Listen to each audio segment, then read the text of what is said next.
Okay, so good afternoon. Today I'm joined by Deputy Prime Minister Bill English and State Services Minister Jonathan Coleman. We're issuing the first annual update of the Better Public Service results targets the government set last year.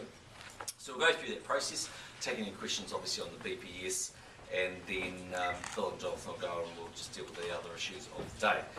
As you'll see from the material we've provided, government agencies and ministers are making good progress across the 10 results, which are addressing some of New Zealand's most challenging issues. This is benefiting New Zealanders and their families, including vulnerable young people. When I set these 4 to 5 year targets a year ago, I made it clear that they were central to the government's plans to create a public service that is more innovative, enterprising, driven and focused on results. They're about delivering what New Zealanders really want and expect from their public services. We want to get traction on difficult issues like reducing crime, reducing long-term welfare dependency and reducing educational underachievement. This is one of the best ways the government can help the most vulnerable in our society to fulfil their potential. I also made it clear last year that some of these targets will be difficult to achieve. Progress may be inconsistent from year to year. We make no apologies for that. We have to be ambitious. The targets will stretch the public sector's ability to get the most out of the services that they provide, and they require determination over several years. The government is supporting agencies with a $20 million a year seed fund over 4 years, which will help them reach their target, and Jonathan will talk about that just in a moment. Finally, I'd like to pay tribute to the many public servants who have embraced the new way of doing things. It's a considerable challenge, but it's a challenge worth pursuing so New Zealanders receive the public services that they deserve. So I'll now hand over to Jonathan to talk about that in some more detail and we'll take some questions from him. Thanks very much, Prime Minister. The Better Public Services Programme is all about providing New Zealanders with improved services in the areas that really matter. It's also about recognising that the days of significant increases in taxpayer funding year after year cannot continue.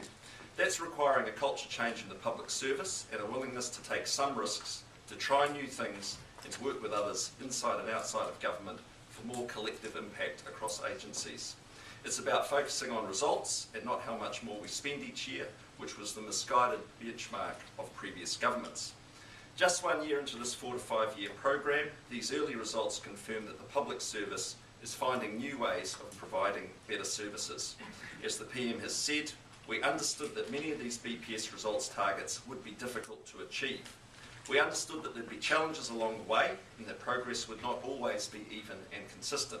But I'm particularly pleased about the good start we've made. We're finding that what is good for communities in terms of better services and better results is also good for the government's books. As we set out last year, there are 14 measurable targets in total, as some of the 10 results areas have more than one target. I won't go through all the results we're reporting today because you've got the material there, but I would just highlight a couple of things. For example, the number of people continuously receiving a working age benefit for more than 12 months has fallen by almost 3,000 since March last year to around 75,300. The target is 55,500 by 2017.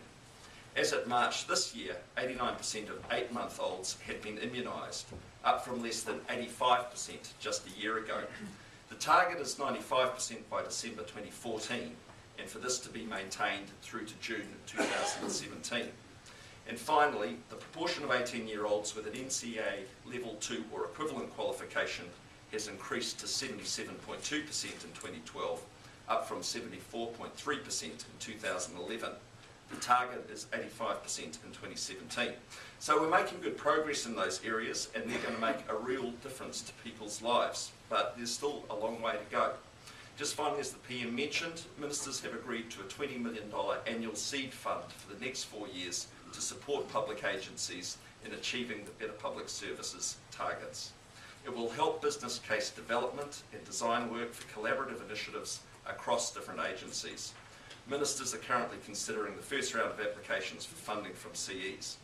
The seed fund will be paid for from 2012-2013 departmental underspends. Thank you very much. We're happy to take questions. So overall, how many of these targets are being met? Well, as we said, the final target is some distance out, but we're making very clear progress to achieving them. But, there are bumps along the way. Some are going to be easier to achieve than others.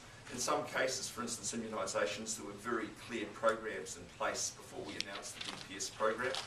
In others, in terms of doing business online with the government, it's going to be a bit tougher because we're effectively breaking new ground. Of course, some of the protecting vulnerable children measures, especially around violence against children, that's, as everyone would agree, pretty tough. But we're making progress overall. But finally, the proof will be in the pudding in 4 or 5 years' time. But we said it'd be tough. As it stands at the moment, have you got a figure like 50%? Sorry, Corin? As it stands at the moment, have you hit 50% of them, or do you have a? Well, we're hitting the targets overall. we're making progress towards the targets. On all of them? On all of the targets? Yep, we're making progress on all those so you've targets. passed every single one, you're getting what you wanted or more on all of them? Well, we'd never set an absolute benchmark for where we would be at this stage across all of them, but we've got the right direction of travel. Have you gone backwards on any of them?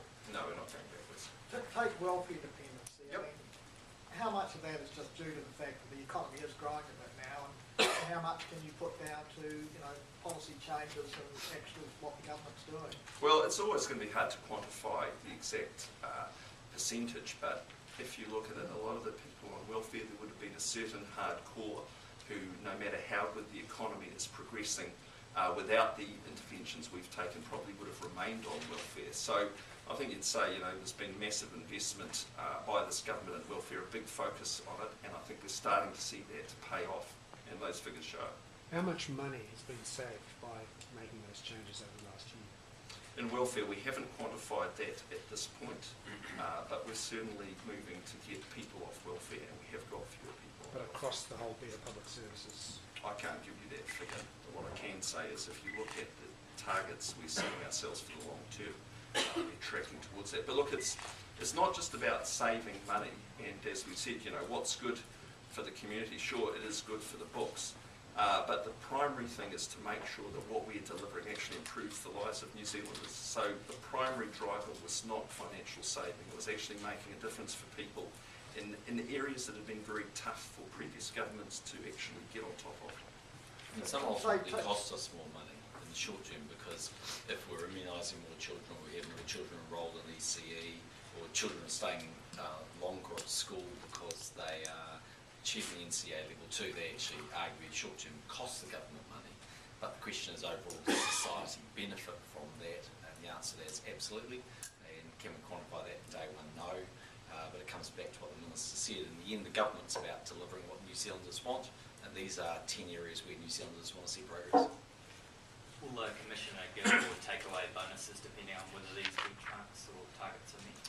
Well, for CEs, there's about 15% of their pay is at risk. So we haven't actually linked that specifically to pay at this point. But look, I think ministers and CEs and public servants all realise that we have made ourselves accountable for the achievement of these targets, and they are deliberately stretched targets. So we've said we will make the best possible effort to achieve them, and we're committed to that. What sort of projects will the $20 million pay for? So there's a whole range of projects, but most of them cut across departments. So there's 7.3 million that's been allocated so far for a project called Optimise Finance. There's also Optimise HR and Optimise NGO contracting. So that's actually getting the finance functions, HR functions and the NGO contracting functions across various departments, working in a far more cohesive way rather than in a way where you might have a finance department and let's say health, one in MSD, basically not optimising the efficiencies that they might be able to. So, but as we say, there's a whole lot of other initiatives which we're about to consider, which will be quite clearly linked to targets. So we're waiting for bids from CEs at this point. But we realise, if we're going to get innovation in the system, that is going to cost money. And the key thing is that money is coming from underspends, but it's being reallocated in a way that really makes a difference in the performance of the public service and ultimately in the way that those targets are achieved. How much of those underspends that you're taking that money from overall? Well, it's going to be 80 million over 4 years.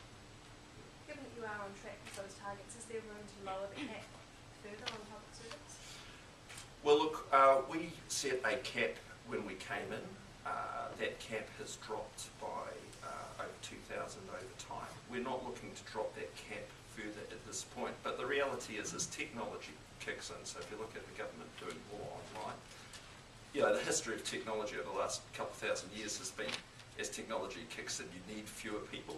So that will probably be ultimately what happens over time, but that is once again not a driver. The driver is to make sure we get services online in a way that's convenient for New Zealanders and make sure they can access those services. But ultimately you may need fewer people. I mean, it only stands to reason. If more things are being done online, you'll probably need fewer people in offices. That 80 million over 4 years, which departments is that mainly coming from? A whole range of departments. For instance, I can tell you Defence, my department, we offered up 10 million last year in the budgeting process, and there'll be a whole range of departments that did that. Mr. English, can you talk us through the solar energy allocation in the Future Investment Fund and explain why it wasn't in the budget release? Please. Look, there's a bit of overreaction, I think, here. What the government did was set aside a facility for 100 million, which was 50 million appropriated, 50 million contingency. Should it be required to get solid energy through cash flow problems? And the Treasury took a very conservative view about how it should account for that. So the possibilities for financing that facility were to have a secured loan, which certainly would not come from the Future Investment Fund. That's the only option the government has actually actively considered. That if solid energy got short of cash, we would want to make sure that banks were very clear that any contribution the Crown made would be of interest to them, and if we made any contribution it would be in the form of a secured loan around property or inventory. As it turns out, we haven't done that. In the end, we haven't needed to. The Solid Energy has been able to generate sufficient cash to pay its bills as it's gone. There were other options for producing that finance, and Treasury made sure in the budget that whether if it was an unsecured loan or a straight purchase of assets, that could be accounted for. But as I said, we've made no payments to Solid Energy. What's been contemplated is that if we did, it would be in the form of a secured loan. And the other, whether it comes from the Future Investment Fund or not, seems to me to be very unlikely. But Treasury's taken a conservative view about the accounting for it. So that, What's that? Like what do you plan on securing it against? I thought that Solid Energy's assets were quite No, it's got quite a lot of assets. It just happens to have quite a lot of debt as well. But why is it then down under the Future Investment Fund along with the Christchurch Hospital redevelopment, the irrigation schemes and the National War Memorial as having been approved? Well, it's not approved. It's and as I said, Treasury took a very conservative view about accounting for it. So we've only ever contemplated a secured loan, which would not be counted against the Future Investment Fund. There is the possibility that the government would put cash in other than as a secured loan, and so because there hasn't been any other way of sourcing capital, the proceeds of the mixed ownership model being the only source of capital. Now, of course, the government wants a choice of whether things are accounted for in the Future Investment Fund or outside it. would this money reduce the size of the haircut that the banks might have to take on their debt? No, it wouldn't. I mean, if it's a secured loan, it has to be So it paid would back. be above the banks in the pecking order. That's right, which is why they have an interest in ensuring that they don't make excessive demands on Solid Energy, because otherwise they could lose the possibility of access to some of the equity in the business. Are you still expecting they'll have to take a haircut on that debt? Well, that's all under discussion. I wouldn't want to prejudge the discussions, but the debt exceeds the assets and we're not putting money in. So was the reference then in the budget, or is it just a mistake? Oh, and I think it's just Treasury accounting for options that we hadn't really considered in any detail. And I've gone back and checked the Cabinet minutes, and the Cabinet minutes do signal the possibility of an unsecured loan or a purchase of assets. So in that sense, Treasury just followed what was in the Cabinet. Why were you unaware of the Prime Minister? Well, because I was asked specifically whether we'd given $100 million worth of funds out of the Future Investment Fund to Solid Energy. And the answer is we haven't. But you're aware of the facility? Yeah, but we've never ever considered giving them an unsecured loan, in which case it would never come out of the Future Investment Fund. Seems a bit confusing, doesn't it? That you would never do it, the Treasury decided that was the only way to account for it. They've taken an ultra-conservative view. Well, somebody has to be right and somebody has to be wrong here. I mean, was it coming out of the FIF fund or wasn't it? No. Well, So why did Treasury say it was? Because the minute allows it technically, so they're taking an ultra-conservative view, doesn't mean the government's going to do it. Bear in mind, no payments have been made.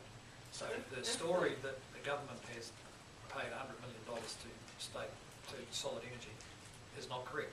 No payments have been made by the government to Solid Energy. People are getting mixed up between appropriation, which is just a permission to spend from Parliament. That's all it is. It's no more than that. A permission to spend from Parliament, which is not the same as a cabinet decision, which is not the same as an actual payment to But Solid in Energy. the likely event that you do make a payment, it will come from that funding, won't No. it? No, So we no, should- because the only type of payment we have contemplated is a secured loan.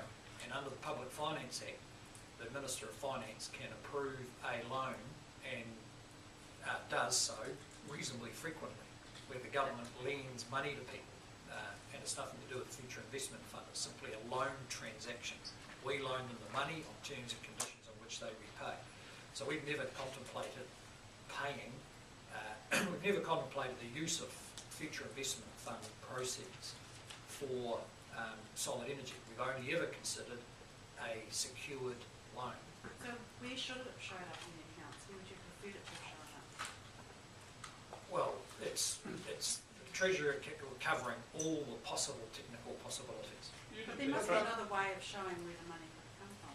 Well, money hasn't come from anywhere. Well, it might you come know. from if you had to. If you Well- didn't want it to come from there, it should have shown up in another column. Well, we weren't really considering whether, we weren't considering all the technical possibilities. We were considering a secured loan, and a secured loan would not come from the Future Investment Fund. So they've cocked up. No, they've just been ultra-conservative. Well, you didn't And it's really- highlighted the issue that if the government wants the choice of whether particular capital comes from the Future Investment Fund or whether it comes from somewhere else, and that's something cabinet, the choice the cabinet would like to have, and so we'll make sure that it has those choices. But up to now, the way it's exercised that is through with Solid Energy as a secured loan, and a secured loan has nothing to do with the Future Investment Fund. But you didn't leave them any option, did you? Because if I'm following the logic right, you said if we raise capital, it has to come from the Future Investment Fund from nowhere else because they're not borrowing. They saw a need for some capital, so they said, well, that must be where it comes from. Well, except that that's technically correct. So in the hierarchy, the first option was, and still is, a secured loan. If that's required, we would make a loan and it would be secured. And that's important in our discussions with the bank so that they understand that any contribution from the government will be secured by assets in which they have an interest. And the way it's worked over the last couple of months is they've behaved quite responsibly and haven't acted in a way, nor have the other creditors acted in a way that has required the government to contribute. But this isn't a question of what it's secured against, this is a question of where the money comes from that is secured. Where would your money, if you have to make the loan, Yep. where would that money come from? Well, it doesn't come from the Future Investment Fund, it's just our capacity to make a loan. Even though Treasury says it would. No, it doesn't, that's not what it It's says. not the same. In fact, what So would you have to borrow to lend it? Is that the problem? You'd have to borrow to lend it, you didn't want to show it? Well, they're in the same, no, it's not a matter of not wanting it to show up. I mean, there's nothing to hide here. Everyone knows Solid Energy's in trouble. In fact, what's worked well is that despite its financial difficulties, the government has not contributed a dollar. And we are not going to bail out the banks from Solid Energy. There's going to be shared responsibility for sorting out its future. So when the Treasury document says, I know, 400 million for a Christchurch hospital and something for Transrail and 100 million for Solid Energy, is that just, maybe, but we probably won't go there, or we may not go there? Well, it's a statement of government intent, and we found that those are pretty binding. But you just told us that wasn't your intent. What's that? The 100 million for Solid Energy wasn't your intent. No, it was a provision of a facility, which was a prudent thing to do given the difficulties the company was in. And we have to make sure that the wages can get paid and the creditors can get paid, the day-to-day creditors. And there was a period where it looked as if Solid Energy would simply run out of cash. That could have tipped them into receivership quite unexpectedly and left a whole lot of people bereft. I get it, but we're not talking about where it goes, are we? We're talking about where it comes from. Yeah. So is the 400 million for a Christchurch hospital coming from the Future Investment Fund? Yes, it is. Any more than the 100 million was going to? Now, the 400 million will. The difference is if we were making a secured loan to Christchurch Hospital, that would be dealt with as a loan from the government, not as an application of proceeds of the Future Investment Fund. Okay, they're just in the Public Finance Act, that's how it works. Secured loan is not counted as capital, whereas proceeds from an asset sale are, and the application of it from an asset sale is. So application of capital is counted as capital. So not to labour the point too much, you hadn't told Treasury that you were intending to do a secured loan, so they were under the impression that you were going to try capital. No, that's not correct. In fact, Treasury's been telling us that the right thing to do here would be a secured loan, even though they'd accounted for it as if it was as if it could have been other things. Like I said, we didn't give them the money. So Solid Energy's been in this sort of stasis for about 6 months now. What's the whole? Well, there's a lot of different parties involved. So there's two things going on. One is the board working to stabilise the company, and that process has had some profile as they've cut back overheads and made decisions about different capital programs at different mines. And then on the other hand, the banks have had, and other lenders have had to get themselves organised, and that has taken some time because there's 6 or 7 banks involved. They come to this with different assumptions and different financial arrangements, and they have to try and resolve among themselves a position to put to the government. So those are the things that are going on. Prime Minister, some of your ministers have admitted to us that they use their personal email accounts for government work. Do you have any concerns about that in light of the fact that the American government can look into those email accounts? Well, in the end, it's for a minister to take responsibility for their own security. And obviously the most secure systems we have are the ministerial systems. So at the end of the day, it depends on what they would do there and what they would put on there, but that's their choice. Would you advise them not to? We do advise them not to, and GCSB and others, agencies from time to time will give advice to ministers on the best way to handle their communications. Why are they still doing that when Murray McCully had the problem with being hacked by Anonymous? I thought the advice then was, don't do it. Yeah, I'll answer your question then. I'll do this bit on GCSB, then we'll take any questions you want. So the answer is, look, I don't know what goes through there and what doesn't. I don't monitor that. But the advice we give them is that that is a far less secure environment. I think sometimes they get non-classified information sent to those sources because it suits them when they're travelling on the road. That was certainly the case with Mr McCully. But obviously, very, very sensitive things anyway. Cabinet documents don't go by email. We just advise people not to do that, but from time to time it's been known to happen. So let me just run through the GCSB thing and we'll go from there anyway. So as you're aware, public submissions on the GCSB related legislation amendment bill finished on Friday. There were some useful suggestions during the 3 days of hearings, and the committee will consider them now in the next few weeks. It's been unusual for the Intelligence and Security Committee to be open for public submissions, but in my view it is important that open and transparent hearings have taken place on this particular bill. The committee will now get on to the job of agreeing any changes to the bill before reporting it back to the House by July 26th. As I've said previously, we'll be talking with other parties in Parliament as we look to build a majority for the bill. I've begun talks with Peter Dunn. What's clear at this point is that Mr Dunn would like some further strengthening of the oversight regime proposed in the bill, and I've agreed with him to take one specific proposal forward at this time.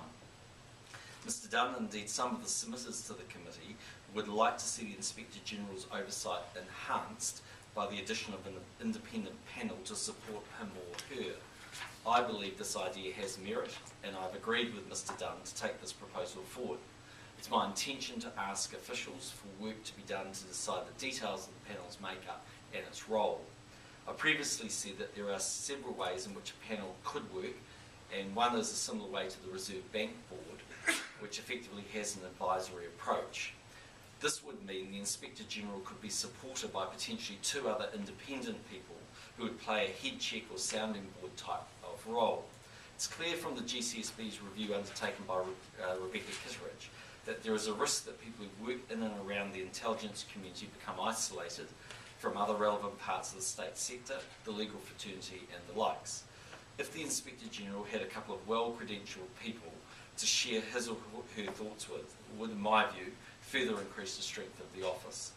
In such a model, the final decisions and findings would remain with the Inspector General, in much the same way that the Reserve Bank Governor makes the final interest rate decisions after a discussion with the board. Talks with Mr Dunn and potentially other parties will continue as we look to build a majority for the bill. It's my expectation that further changes will also be made to strengthen the proposals as we move forward. I'd like to state once again for the record that this is an important piece of legislation which goes to the heart of our national security and economic well-being. I acknowledge that there are concerns from some groups about the activities our security and intelligence agencies undertake, but they do play a vital role in protecting New Zealand's national security. It's important that this bill is passed so that GCSB can get on with the job of protecting New Zealand and New Zealanders with a clear legal framework and strong oversight regime. Just in terms of House activity this week, the Government will look to progress the Psychoactive Substances Bill, the Legal Assistance Amendment Bill and the State Sector and Public Sector Reform Bill. Today the Government is also introducing the New Zealand International Convention Centre Bill that will receive its first reading on Thursday. Wednesday is a Members' Day. In terms of activity, I'm in Wellington tomorrow and Wednesday for the usual caucus and House activities. On Thursday I'll be in Christchurch to receive a range of briefings, but at this stage I won't be doing any public events. And then on Friday I'll be in Auckland. So Speaker Dunn indicated he would now support the bill, or he would support the bill if you made that change? I think what he's indicating is he's getting more comfortable. There are other changes that he would like to see made, and we're in discussions with him, and we'll continue in discussions with other political parties if they're interested in building a broader majority than just a single vote majority. Does that include New Zealand First? Because he seems to like the panel as well. Yeah. He seems to like the panel idea. He does, yeah. So Mr Peters has also expressed a view that he likes the panel publicly. I've seen those comments. There may be other suggestions. We'll be hearing from the advisors over the course of the next week or so as they digest those submissions. And I think all of that will look to make some changes to the bill that may be attractive to other political parties. Do you think you can get Labor on board? I don't think it's impossible, although we don't want to have the inquiry up front. In terms of SIS, because we don't think it's necessary, and also because we are committed to making sure that GCSB can go about its activities, which, as you'll be aware, have ceased at this point in relation to providing support to other agencies. Have you had any formal talks with Winston Peters at all? Not yet, but we are making it clear the changes that we're making. We're happy to continue to engage with him and other political parties. Is your Chief of Staff or any staff in your office engaged with any staff over his way at all? Look, I don't think so. I think there's been one or two informal discussions, but nothing significant at this stage. But we'll obviously keep them up to date with what we're doing. There'll be other recommendations that we want to introduce. And so, look, my first and most significant priority is to build a parliamentary majority, and we're looking for Mr Dunn to provide that parliamentary majority. But my preference is to broaden out the support for the bill, because historically, intelligence legislation has had a broader mandate than a single majority. Have you spoken to Labor or any of your staff made any approaches to Labor? Not at this point, but sometime into the future we probably will. Do you expect the changes to be limited? Do you expect the changes to be limited to the oversight, or do you expect it to also address the scope of any spying, if you like? I haven't had the report back from the officials yet, so I can't answer the question of what are their full recommendations as a result of the submissions. But I wouldn't be surprised to see, recommended changes in a number of areas. Would you be open to having a review written into the legislation in a year's time or 18 months' time? That's not impossible. If you look at other international jurisdictions, Australia being one, they have formal reviews of their intelligence agencies written into legislation, and that's a possibility. A lot of Can civil you lists- answer one other question that arose continually last week? Yep. And that is whether the bill deals with metadata and the collection of metadata. It's, a lot of submitters said it's not clear, and could you please clarify? Okay, so it's really technical, and I'll give you the best answer I can, but you have to accept that there are broad possible permutations and combinations. But as I said, currently, before the change in the law, proposed change in the law, GCSB can, under certain circumstances, collect metadata. That's largely for foreign intelligence reasons, but it's possible under warranted authority by virtue of agency support. That will also be true under the proposed legislation. They'll be able to collect metadata, and that will be for primarily foreign intelligence, but if they're supporting under warranted and legal authority other agencies. So there may be other isolated examples, but in principle, yes, they can, is the answer to the So question. are you saying that it's provided for within that third, the helping other agencies section? I'd have to go and be absolutely sure and clarify that for you, but we believe it's contained in the bill. So is an inquiry that Labour's been asking for, is that out of the question absolutely, or could you pass the law and then have an inquiry after the fact? Would that be? Well, I guess anything's possible, but in principle, we want to resume agency support, and until we pass the new legislation, we can't do that. Secondly, we're not convinced that there are problems in SIS because that's been open to much more scrutiny by the Inspector General than GCSB was. Other international agencies like GCSB and SIS, by virtue of the legislation, are subject to more formalised inquiries, and that's a possibility of something we could recommend if that saw other political parties joining us.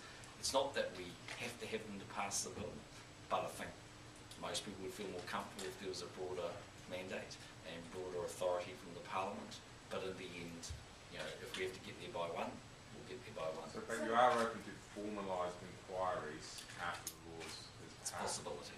And at what point then will you talk to Labour?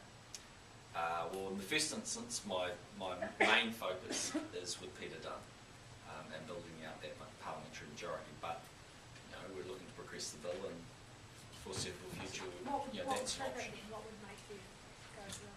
Well, we want to progress the legislation. I'm not adverse to the view of built-in long-term reviews, and that's something we might discuss with Labour in the foreseeable future, if that's enough to get them there. If it's not, then I wouldn't bother. So if Labour is prepared to drop its idea of a full-scale inquiry before the law is passed, and agree to formalised inquiries after the fact, you would talk to them? Possibly, yes. Prime Have Minister, you there's set aside any time for a meeting with Labour at this point?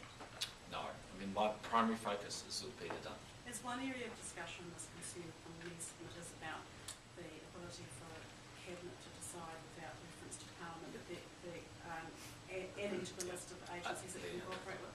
Yeah. Look, I haven't had any advice, and I heard that raised by a number of the submitters. We could go and have a look at that. The way it was described to me when the bill was being drafted is there's, again, nothing terribly sinister or trying to be hidden about that. It's just that the three agencies, Defence, and SIS and Police, are the ones where agency support is most likely to be required. It's just that we can't rule out that maybe one day Customs or someone else might require that, and we're already future-proofing the legislation. But we'll get some advice from the officials on that. Prime Minister, there's an Auckland businessman who has created a Facebook page called the Pākehā Party. He now has 4,000 likes and plans to register it as a real political party. What do you make of that? Well, people can do what they like and they can run whatever political party they like. But when you come to Parliament, as a Member of Parliament, you represent New Zealand. And modern day New Zealand is not a country full of just Pākehās. I mean, we want to run the country on needs, not on ethnicity. Now, of course you get people like the Maori Party who advocate for that constituency, but it's not solely that. The Maori Party are also advocating for all sorts of ethnicities, not just Maori Party. Do you think the concept itself is inflammatory? I don't think it's going to get legs anyway. I mean, look, the reality is most people recognise this is a serious business. There's 4.5 million New Zealanders and government's got to be here. I think the Parliament's got to be here to build the best New Zealand. In my view, we're a multicultural society based on a bicultural foundation. We're a hell of a lot better country for having that. And if people want to go off in their separatist ways, they're free to do that. I just don't think it'll take New Zealand forward. Are you planning to amend the Electoral Act to take into account Peter Dunn's words with the Electoral Commission, particularly around the ability to approve a membership through online subscription? I haven't had any advice on that. I mean, it seemed a bit odd, I've got to say, that he couldn't actually demonstrate that through an online capability because, I mean, I don't know how many people pay up their subscriptions and join the National Party online, but I've got to imagine hopefully it's lots. We're a party that wants to embrace technology. So the fact that he didn't have a written signature on a piece of paper seemed a bit of an old-fashioned way of viewing things to me, but no one's raised the issue with me yet. He says he's raised it with you, and that the indications are that the government's had a guts of the Electoral Commission. Well, I can't recall him raising the matter with me unless it's just part of a side issue when I met him the other night. There's a sort of general frustration with the processes, but it wasn't a formalised proposal. We're going to change it. He also has Spice City legislation. Do you have enough support for Spice City legislation? Yeah, Peter Dunn's written to us confirming his support. John Max will be supporting it. I'm comfortable with it. When did he write to you about that support? Was that in that letter after he lost his ministerial post? It's separate, I think, from memory. We have to go and check, but I'm pretty sure he wrote directly to Stephen Joyce as well as the general letter of support. Well, it might be included in both, but I've got a feeling there's two letters, but I'd check it for you. Have you had some sort of meeting with him in the last... Well, he's definitely confirmed it. But have you met, because you just said before, you've met with him? I met with him last week as a sort of general catch-up. And we now got confidence in supply agreements, so we'll continue to meet him properly as we did when he was the leader of the United Future, and we meet every month. Is that where you discussed this GCSB issue with him? Generally, yes. We had some discussions with him about GCSB. How's that signing off on consents at the Christchurch Council until the Crown Manager comes in? Yes, sorry, it was a question. Who's signing off on Who's signing off? Christchurch Council again? Well, I assume the answer is given they've lost their accreditation as of today, as you're aware, the government is appointing a Crown Monitor. That Crown Monitor is Doug Bailey, and he'll have the responsibility now for effectively taking over that process and ensuring that the questions are answered about why IANZ took their authority away from them. We need to work through that process, but I'm comfortable to get on top of that. So between now and the 15th, when he takes over, who's signing off on those consents? They have to ask Cherry Brown that question. What's the practical implications for people who receive a consent but not from an accredited body? Well, the answer I've seen is that they're legal, and the only risks I think are around any insurance, as I understand it. You saw the issues around risk pool last week. So the answer is, in a practical sense, I don't think there are any real major changes, and generally we think people should be calm, considered about it, but obviously we need to make sure the organisation gets full out standard. Aren't you concerned? Insurance is not trifling matter, though. I mean, I presume from what you're saying that it has ramifications for getting insurance, but it also will have ramifications for being paid out. I don't think that's right. There's issues around if there was a problem previously because they were part of an accredited, Christchurch City Council was part of an accredited authority. Riskpool was the insurer for the council in the case of an action, whereas that's now not available. And I think the indications that Jerry Brownlee gave was that the council should have enough resources to actually meet those costs if any were bought. But I mean, And I think the way to think about this is to take a step back and say, why are we here? And the answer is because IANZ indicated in their report back in September to the council that they had a number of issues with the consenting authority there. That, by the way, is not strictly unusual. I mean, they pretty much in every council they look at, they make recommendations. But the point here is that they have a number of recommendations. They largely relate to timeliness and the processes that are taking place, but they also had some issues around individual consents and the auditing of those consents. Are you concerned this will slow down the rebuild? No, I think in the end actually it'll speed up the rebuild, because in the end I'm convinced the Crown Mines will go in and make sure that they have the resources and the capability to do the job more rapidly. Prime Minister, is the government considering helping the Pike River families by paying that compensation? Look, I haven't had the opportunity to get any advice on that or to consider that matter. Partly the matter's also still before the courts in a way, because Peter Whittle's before the courts. I mean, what I would say is the government sees it as a primary responsibility to support those families through ACC. And I think from memory, at the time when the tragedy took place, the ACC Minister indicated this was the single largest payout on any individual work site in New Zealand. We would also expect the company to meet its legal obligations as were pronounced by the judge on Friday. The reality is, or the question I guess, is whether they have the economic capability to do that. If they don't, will the government step in as some of the families in the opposition? Well, I don't think it's appropriate for me to give you an answer for that today. Prime Minister, just going back to the emails, Yep. are ministers using their private accounts to avoid the OIA? No, it doesn't. The OIA relates to relates to information requests, not the vehicle or the methodology that's used. So if you put in an OIA request to me about correspondence between me and another particular person on a particular topic, it doesn't matter whether I send it via Gmail or my ministerial address, I have to release that to you. The Ombudsman says that it shouldn't avoid the OIA, but practically speaking it does. Well, he or she would have to provide evidence of that, and that's certainly not my understanding of why ministers use it. I mean, I don't use a private email address for those reasons. Why are they using it? You have to ask them. What gift is New Zealand planning on giving to Kate and William for the royal baby? A special one, but you'll have to wait until the baby's born. Do you have any idea what I do. it is? Is it as good as an opal encrusted rattle that you say? Opal encrusted rattle.